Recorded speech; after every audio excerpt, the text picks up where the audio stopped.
అందరికీ నమస్కారం అండి. ఈ రోజు నేను బోడుప్పల్లో ఉంటున్న శ్రీ మాతా నిమిషాంబిక ఆలయానికి వచ్చేసాను.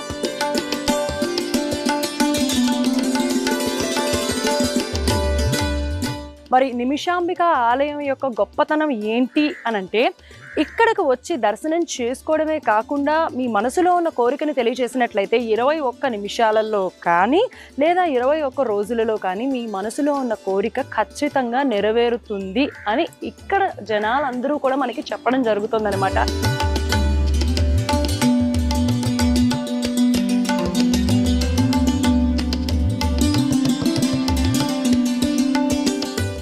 చాలా మందికి కోరికలు నెరవేరినాయి. అలా నెరవేరిన వాళ్ళు ఇక్కడికి వచ్చి అమ్మవారికి ముడుపునిచ్చుకోవడము, లేదు అంటే కనుక ముడి బియ్యము, సారె లాంటివి ఉంటాయి కదా, అలాంటివి సమర్పించుకోవడం అనేది చేస్తూ ఉంటారు. అలా కోరిక నెరవేరిన వాళ్ళు గుడి చుట్టూరా 108 ప్రదక్షిణాలు కూడా చేస్తూ ఉంటారండి.